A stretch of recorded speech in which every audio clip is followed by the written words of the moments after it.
Hi students, good morning to all of you. कैसे हैं आप लोग? आशा करते हैं आप लोग अच्छे होंगे और आपका पढ़ाई अच्छे से चल रहा होगा।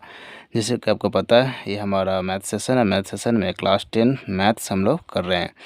क्लास 10 मैथ्स में ऑलरेडी हम लोगों ने 1.1 का एक वीडियो ऑलरेडी अपलोड कर चुके हैं, जो क्वेश्चन नंबर 1 का पूरा A to Z क्वेश्चन था। उसमें 7 या 8 क्वेश्चन था। सारे के सारे क्वेश्चन हम लोगों ने क्वेश्चन नंबर 1 पार्ट 1 में देख चुके हैं। अगर आप वो नहीं देखे तो पहले उसे देखिए, फिर इसे देखिए, क्योंकि क्वेश्चन नंबर 1 हम कंप्लीट कर चुके हैं। ठीक है, 1.1 क्लास 10 का। क्लास 10 का 1.1 से पहले रिवीजन चैप्टर भी है, वो भी आप देख सकते हैं, जो कोई कोई स्टेट में आपको मिलेगा। ये नया बुक के हिसाब से ये जो आपका एनसीईआरटी है, वो इसमें आपका 1.1 कहीं से ही शुरू हुआ है। ठीक है, तो चलिए 1.1 क्वेश्चन नंबर 2 को चलते हैं। इससे पहले मैं 2 पर चलूँ, आपको कुछ कॉन्सेप्ट बता दूं। इससे पहले एक क्वेश्चन नंबर जो नेक्स्ट वीडियो था उसमें मैंने बताया था, बट उसमें ज़्यादा डीपली नहीं जा पाया था। इस बार इस क्वेश्चन को अच्छे से समझते हैं। तो क्वेश्चन को समझने पहले ये मैं बता दूं कि कुछ एक फार्मूला होता है जिसे हम लोग बोलते हैं डिविडेंड। डिविडेंड इक्वल टू होता है divisor into quotient, dividend into quotient plus remainder. तो ये एक फार्मूला होता है जो आपको मैंने प्रीवियस वीडियो में बताया था, जो वीडियो नंबर 1 था। उसमें मैं बताने का कोशिश कर रहा था। यही चीज़ होता है। क्या है डिविडेंड, कि डिवाइजर क्या होता है, क्वोशेंट क्या होता है, ये सारा मैं अभी बताऊंगा।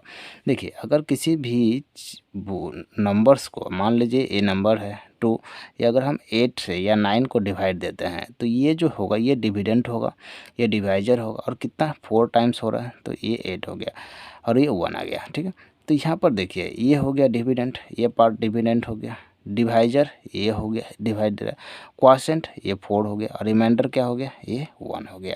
तो कहने का अर्थ है, अगर हमें डिविडेंड निकालना है, डिविडेंड मतलब 9 निकालना है, तो सबसे पहले डिवाइजर मतलब 2 इंटू क्वोशेंट मतलब 4, और प्लस रिमाइंडर का मतलब 1। देखिए 4 इंटू 2 8 प्लस 1 इक्वल टू कितना हो जाएगा, 4 प्लस 8, 8 इक्वल टू 8 प्लस 9, तो ये भी हो जाएगा, कितना हो गया 9। और इधर भी कितना है 9। तो दोनों तरफ ही क्या हो रहा है, 9 9 हो रहा है। इसका मतलब क्या हो रहा है कि ये जो फार्मूला है dividend equal to divisor into quotient plus remainder, ये आपको अच्छी तरह से समझ में आना चाहिए। ठीक है, चलिए अभी हम लोग चलते हैं क्वेश्चन नंबर 2 को अच्छे से समझेंगे, फिर इसे बनाएंगे, है ना।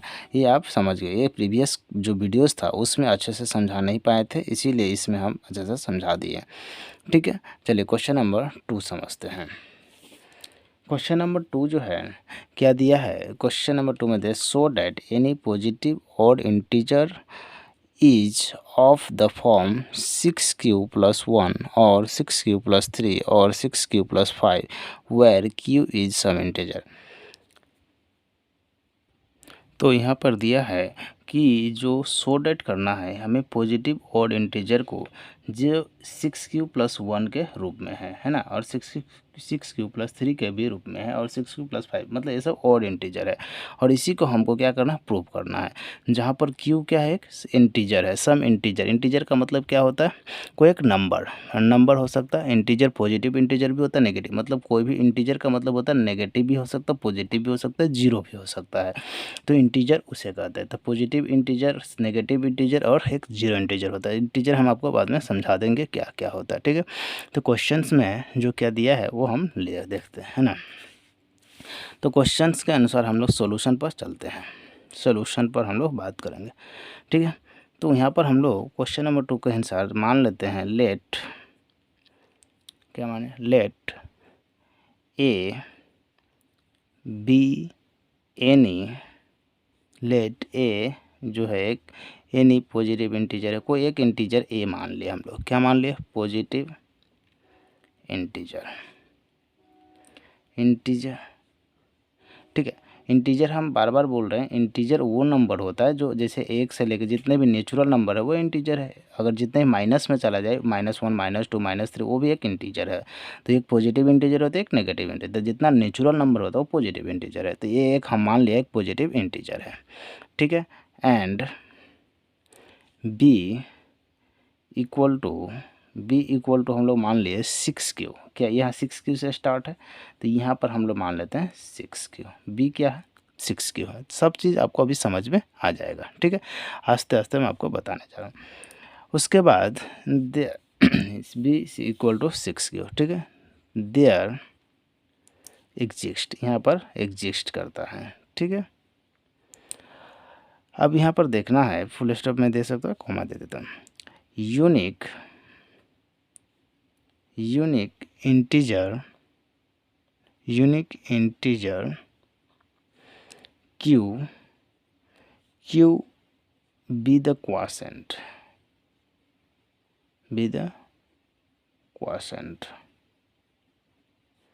q be the quotient समझ गए थे, थोड़ा देर पहले समझाया था क्वोशेंट क्या होता है। And r be the remainder, r क्या था, रिमाइंडर था, reminder r be the remainder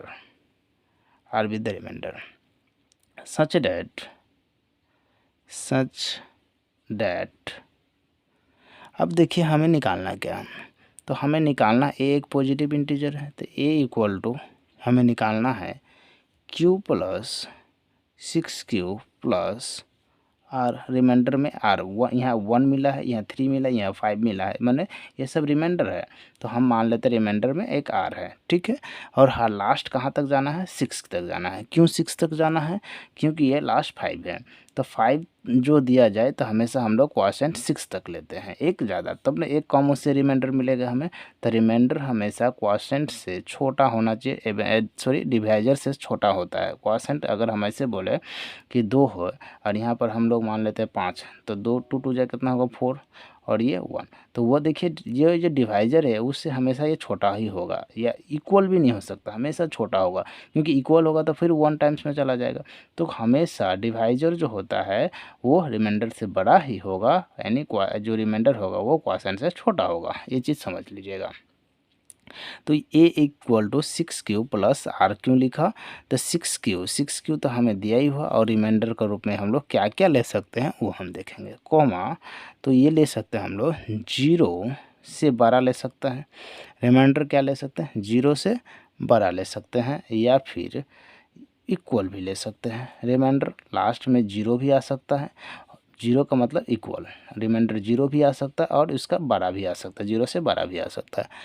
क्या कौन हो सकता है, ये रिमाइंडर हो सकता है। बट 6 से जो टोटल लास्ट नंबर को उतना है 6, तो 6 से हमेशा छोटा ही मिलेगा। 6 से क्या होगा, छोटा होगा, 6 से बड़ा नहीं हो सकता, और 6 से इक्वल भी नहीं हो सकता, ऑलवेज 6 से छोटा ही होगा। तो ये भी बोला मैंने कि ये रिमाइंडर जो है 0 आ सकता है और 0 से बड़ा भी आ सकता है। बट अगर यहाँ से 6 मान लेते हैं, यहाँ 6 से डिवाइड दे रहा है, किसी भी नंबर को 6 से डिवाइड दे रहा है, तो यहाँ पर 6 नहीं आ सकता है, हमेशा 6 से छोटा ही नंबर आएगा यहाँ पे, तो लेस देन 6, इसीलिए बोल रहा है रिमाइंडर जो होता है 6 से छोटा ही आएगा। कब, जब ये क्वोशेंट के रूप में काम करेगा तब। तो हम लोगों ने 6 का क्वोशेंट रखा है, तो 6 का क्वोशेंट रखने का मतलब है रिमाइंडर से जो है वो ऑलवेज छोटा आएगा, रिमाइंडर से 6 हमेशा छोटा आएगा। और कितना तक छोटा आ सकता है, तब 5 तक आ सकता है, 5 तक आ सकता है रिमाइंडर, उससे और बड़ा नहीं आ सकता है। हाईएस्टली कहाँ तक जाएगा, 5 तक, 5 तक ही, क्यों, क्योंकि 6 से लास्ट नंबर ही 5 बनता है, उससे नीचे नहीं जा सकता है, ठीक है। तो देखिए यहाँ पर हम लोग रिमाइंडर में क्या रख सकते हैं, तो putting PTTING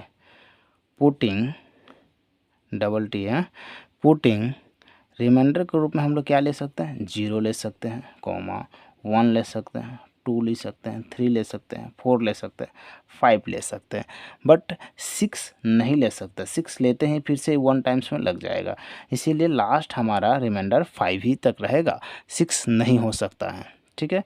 in a equal to 6q plus r होना चाहिए, तो 6q प्लस r, ये समझ में आ रहा है, क्वोशेंट है, 6q का मतलब क्वोशेंट है, ये रिमाइंडर है, तो ये हमेशा 6 रहेगा। तो ये यही एक जो नंबर्स है वो हो सकता है, या तो 0 हो सकता है रिमाइंडर, 1 हो सकता है रिमाइंडर, 2 हो सकता है रिमाइंडर, 3 हो सकता है रिमाइंडर, 4 हो सकता है, 5 हो सकता है, बट 6 नहीं हो सकता, ठीक है। तो चलिए देखते हैं क्या हो सकता है, और इसमें हम पुट करके देखेंगे तो क्या क्या हमें रिमाइंडर निकलेगा, ठीक है। चलिए देखते हैं, पहला लिखते हैं when remainder r equal to zero, पहला क्या है जीरो, तो आर इक्वल टू हम लोग जीरो लिखें। तो when r equal to zero, तो ए इक्वल टू क्या था, a equal to 6Q plus में आर, तो 6Q प्लस में आर लिखा। तो यहाँ पर देखिए 6 और यहाँ पर क्यू का क्यू वैल्यू क्यू, और रिमाइंडर में क्या है जीरो, तो ये क्या निकल के आ जाएगा, ये आपको आ जाएगा 6Q। और 6Q क्या है, यहाँ पर अगर आप देखें 6 प्लस Q, ये एक इवन नंबर है या फिर ऑड नंबर है, ये पहले मुझे बताइए। तो जितने भी आपको मैं बता दूँ कि ये देखें जीरो, जीरो एक इवन नंबर है, 2 4 6 8, ये जितने भी नंबर्स होते हैं जो 2 से डिवाइड हो जाए वो एक इवन नंबर होता है। और ये लास्ट में जीरो है, इधर भी 6 है और इधर जीरो, तो ये क्या है, एक इवन नंबर है। तो विच इज हम लिख सकते हैं which is even number, which is even number. ये नहीं लिखना, ये आपको नहीं लिखना, मैं समझाने के लिए आपको लिखा रहा हूँ, ठीक है। तो क्वेश्चन में क्या लिखना है, विच इज इवन नंबर, ठीक है। अब नेक्स्ट है हमारा आर का वैल्यू जीरो ले लिया, अब आर का वैल्यू हमें 1 लेना है, हर को एक एक बार ट्राई करना है, ठीक है। तो आर इक्वल टू 1, तो अब आर इक्वल टू 1 है, ठीक है, आर इक्वल टू क्या लिया 1, तो अब फिर से इसमें पुट करते हैं, A equal to 6Q plus R, तो ए equal to 6Q plus R, तो 6Q का 6Q और आर 1 का जगह में क्या हो गया, आर का जगह में क्या ले लिया 1। अब देखिए 1 क्या है, एक इवन नंबर है, सॉरी ऑड नंबर है, क्योंकि लास्ट 2 से डिवाइड नहीं होगा। तो यहाँ पर हम लिख सकते हैं विच इज ऑड नंबर, ये क्या है, ऑड नंबर है, ठीक है। अब देख लेते हैं एक और, ये क्या रहा, इव है, ऑड नंबर, ठीक है। अब नेक्स्ट देखते हैं हम लोग व्हेन आर इक्वल टू 2, तो ए इक्वल टू 6Q प्लस में आर, तो यहाँ पर हो जाएगा 6Q और आर का वैल्यू कितना ली है इस बार 2, तो यहाँ पर 2 ले देते हैं। तो जब 2 आ जाए लास्ट में, रिमाइंडर 2 आ जाए, तो वो क्या है, एक इवन नंबर है। तो यहाँ पर या ऐसे भी लिख सकते हैं, 2 अगर कॉमन ले लें तो ये बच जाएगा 3Q प्लस 1, ऐसे भी हम लोग लिख सकते हैं। तो कॉमन आया 2 और 2 से डिवाइड हो रहा है, तो ये भी क्या हो जाएगा, एक इवन नंबर हो जाएगा। तो विच इज इवन नंबर, ठीक है। तो ये भी क्या हो जाएगा, एक इवन नंबर हो जाएगा, ठीक है। तो अब देखिए नेक्स्ट है वो आर इक्वल टू 3, तो व्हेन आर इक्वल टू 3, तो ये भी हो जाएगा A equal to 6Q plus R, तो 6Q प्लस आर में आ जाएगा 6Q प्लस आर का वैल्यू कितना है 3, 3 ले लेते हैं। और जब 3 कॉमन ले लेते हैं, 3 अगर हम लोग कॉमन लिए तो क्या हो जाएगा 2Q प्लस में 1, और 3 क्या है, 3 एक ऑड नंबर है, तो 3 एक ऑड नंबर होने के कारण यहाँ पर हम लिख सकते हैं विच इज ऑड नंबर।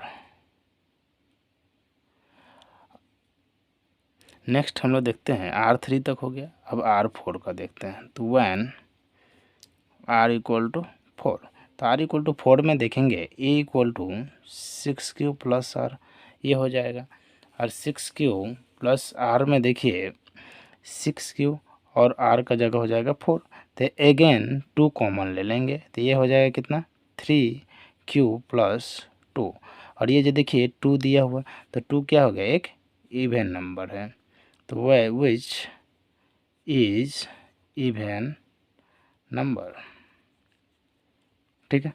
अब लास्ट है हमारा व्हेन आर इक्वल टू 5, जो हमारा इस क्वेश्चन का क्या है, लास्ट जो रिमाइंडर था वो हम लोग लास्ट रिमाइंडर यही ले सकते थे, इसके बाद हम लोग क्या कर सकते थे, नहीं ले सकते थे, ठीक है।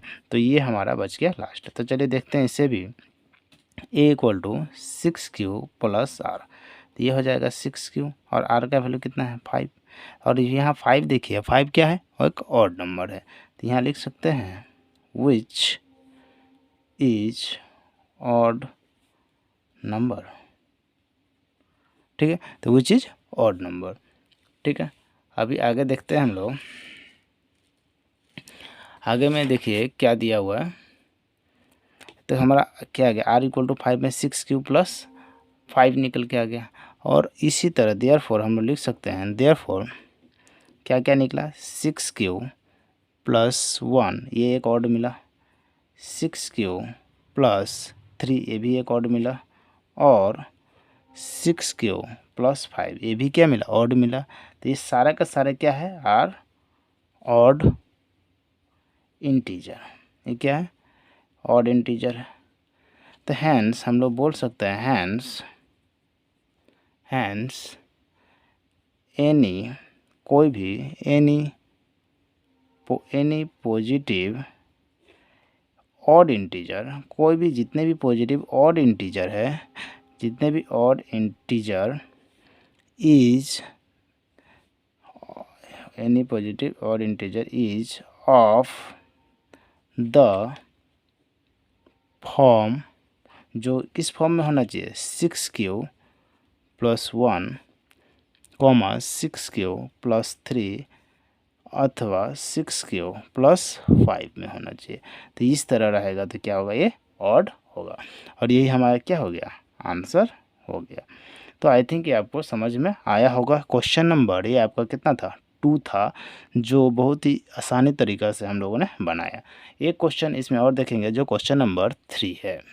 तो क्वेश्चन नंबर 3 में दिया हुआ है, क्या दिया पहले मैं पढ़ लेता हूँ। An army contingent of 616 member is to march behind an army band of 32 members in a parade। तो कितना है मेंबर्स, 32 पैरेड मेंबर्स है, जिसमें उस मेंबर्स में क्या दिया हुआ, एन आर्मी कंटेंजेंट 616 मेंबर, उसके बिहाइंड में उस बैंड में 32 मेंबर्स पैरेड कर रहा है, 616 में 32 only. The two groups are the march in the same number column. तो उसी में कितने ग्रुप्स हैं, 2 ग्रुप है। What is the maximum number of column in which they can march. तो बोल रहा है किस में मैक्सिमम नंबर ऑफ कॉलम हो सकता है और कितना हो सकता है, ठीक है। तो यही हमें कितना, जब भी हमें मैक्सिमम का क्वेश्चन पूछे, कभी भी समझिएगा, जब कभी भी मैक्सिमम का क्वेश्चन पूछ दे आपसे, मैक्सिमम नंबर कितना है, तो आपको ये चीज़ समझना चाहिए, जब भी मैक्सिमम, ध्यान से समझ दीजिए, जब भी मैक्सिमम का क्वेश्चन पूछे तो आपको निकालना चाहिए HCF। और कभी भी मिनिमम के क्वेश्चन पूछ दे, मिनिमम कितना होगा, तो उसमें आपको निकालना चाहिए LCM। तो दोनों चीज़ आप ध्यान से रखिएगा। क्वेश्चन में अगर मैक्सिमम पूछ रहा है तो HCF निकालने के लिए आपसे बोल रहा है, और अगर मिनिमम पूछ रहा है तो LCM निकालने के लिए आपसे बोला जा रहा है। तो यहाँ पर हमें मैक्सिमम बोला है तो हमें HCF निकालना है इस क्वेश्चंस को। तो इस चीज़ को आप समझिएगा। तो सबसे पहले देखिए हमारा पास टोटल जो मेंबर्स है वो कितना है, 616 है। तो हम लिखते हैं 616, और जो किसमें कितना भाग लिया है पैरेड में, 32 भाग लिया है। तो ये बताइए दोनों में से बड़ा कौन है, तो ये वाला छोटा है, ये वाला बड़ा है। तो ये हम लोग लिख सकते हैं ऐसे, ग्रेटर देन दे सकते हैं, मतलब 32 से अगर 616 में भाग देना है, यानी डिवाइड करना है, तो मैं ऐसे लिख सकता हूँ 32 बाई इक्वल डिवीजन लेमा के तरह 32 को 616 में डिवाइड दे दूँ, 616 में डिवाइड देने पर कितना आ जाएगा, 1 टाइम्स में ही आप देखिए कितना आ जाएगा, 1 टाइम्स में, क्योंकि 2 टाइम्स करेंगे तो कितना हो जाएगा, 64 हो जाएगा। यहाँ 61 है तो 1 टाइम हम दिए, तो ये कितना हो गया, 32 ही हुआ। 32 हुआ तो यहाँ पर देखिए 11 में से 2 गया तो कितना हो गया, 9, और ये 5 में से 2 गया तो हो गया 29, यहाँ 6 हो गया। अभी देखिए 32 है, 32 को अगर मैं 9 टाइम्स करता हूँ, 32 9 टाइम्स करता हूँ तो 9 दूना 18, और 9 तिया 27, 1 28, तो ये कितना हो जाएगा, 228। तो 9 टाइम्स में देखिए 288 आ रहा है, तो मैं दे सकता हूँ। अब देखिए 16 में से 8 गया तो 8 में से 8 गया तो 0, मतलब 8 ही है जो हमें आ रहा है, बाकी 0 0 हो जाएगा। तो यहाँ पर दे सकता हूँ, ये 32 आ गया, ठीक है। ऊपर में थोड़ा कर रहा हूँ, ठीक है, बाकी देखते रहिए। 8 से देने से कितना बार में जाएगा, 8 4 बार में चला जाएगा, 8 चौक 32, और लास्ट में क्या आ जाएगा, 0, और हमारा रिमाइंडर कितना आ गया, 0। ये हो गया। तो हम लोग लिख सकते हैं देयरफॉर, थोड़ा सा और ऊपर किया जाए, देयरफॉर द बाय लिख देता है, by Euclid's division, by Euclid division lemma, by Euclid division lemma we have, या फिर वी गेट, कुछ भी ले सकते हैं, we have HAVE we have क्या क्या मिला पहले 616 इक्वल टू कितना है 32 इंटू 19 और 32 इंटू 19 और कितना रिमाइंडर बच गया प्लस 296 ये हमारा रिमाइंडर यहाँ से यहाँ क्या 8 बचा है रिमाइंडर 32 इंटू 19 तो रिमाइंडर हमें बचा है 8 ये 296 नहीं होगा तो हमारा रिमाइंडर कितना बचा है 8 बच गया है। इस चीज़ को समझेगा ये है ये पार्ट और ये पार्ट को मल्टीप्लाई किए तो कितना रिमाइंडर बचा है 8 बचा है। फिर नेक्स्ट है 32 और 32 में कितना है 4 टाइम्स मल्टीप्लाई किए 32 को कितना 8 इंटू 4 तो 8 इंटू 4 तो 8 इंटू 4 कितना होगा 32 और रिमाइंडर कितना निकला है 0 निकला है। तो लास्ट में जो बच जाता है यही हमारा क्या होता है HCF होता है। तो HCF कितना आ जाएगा तो HCF इक्वल टू हो जाएगा आपका 8। तो देयरफॉर हम लिख सकते हैं therefore the maximum number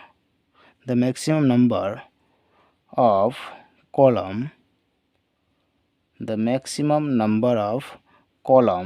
n होगा the maximum number of columns is 8 ऐसे लिख सकते हैं और ये हमारा क्या हो जाएगा आंसर हो जाएगा। तो आज के लिए हम लोग क्वेश्चन नंबर 2 और 3 ही रखते हैं क्योंकि ज़्यादा जब 12 वीडियो हो जाएगा तो फिर भी आपको भी देखने में परेशानी होगा। तो क्वेश्चन नंबर 2 और 3 ही इस वीडियो में हम लोग कराएंगे। चलिए वीडियो देखने के लिए बहुत बहुत धन्यवाद। आज के लिए इतना ही। जय हिंद जय भारत।